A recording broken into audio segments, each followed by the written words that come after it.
Hello नमस्कार दोस्तों। आज मैं एक पिता का दर्द लेकर आया हूं दोस्तों, दहेज के ऊपर। जी हाँ दोस्तों, एक बेटी को कैसे दहेज के लिए उसके ससुराल में मार दिया जाता है और उसके पिता के ऊपर क्या गुजरता है जब वो गरीब होते हैं, पिता दहेज नहीं दे पाते हैं। तो उस दर्द का बयां इस गाने में मैं किया हूँ। आशा करता हूँ आप सबको ये गाना बहुत पसंद आएगा। तो प्लीज़ इस वीडियो को लाइक करके जाइएगा और चैनल को सब्सक्राइब जरूर कीजिएगा मेरा वीडियो सबसे पहले देखने के लिए। और ये गाना कैसा लगा आप सबको हमें कमेंट करके ज़रूर बताइएगा दोस्तों। तो चलिए देरी न करते हुए आज का सुपर हिट सॉन्ग को हम आप सबके बीच सुनाते हैं। भइल बाटे पाप बड़का तोहरा मायरेज में, भइल बाटे पाप बड़का तोहरा मायरेज में। हम का जानी मारल जइबू, हम का जानी मारल जइबू, बेटी हो दहेज में। हम का जानी मारल जइबू, बेटी हो दहेज में। हम का जानी मारल जइबू।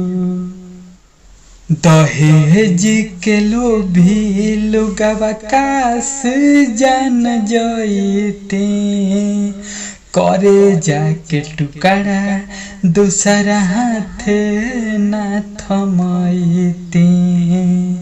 दहेज के लोभी लोगवा काश जान जइते, करे जाके टुकड़ा दूसरा हाथे ना थमइते।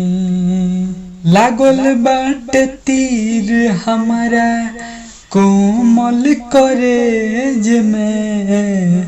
हम का जानी मारल जइबू, हम का जानी मारल जइबू, बेटी हो दहेज में।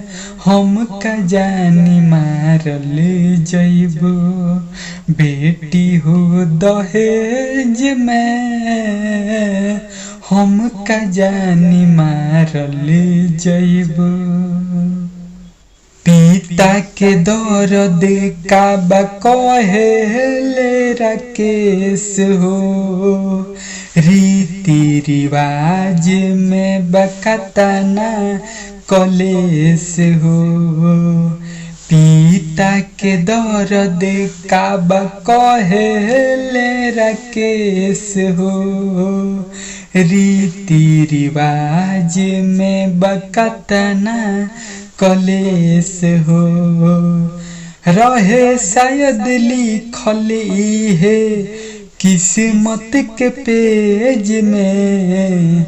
हम का जानी मारल जइबू, हम का जानी मारल जइबू, बेटी हो दहेज में।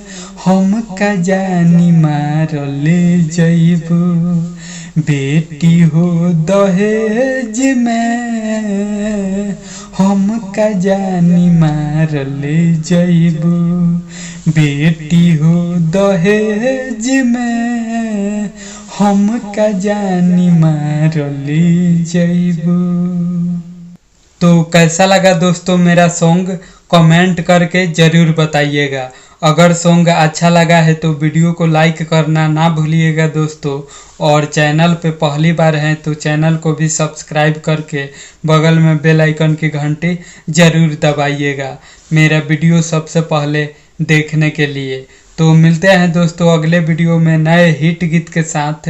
तब तक के लिए नमस्कार, बाय बाय।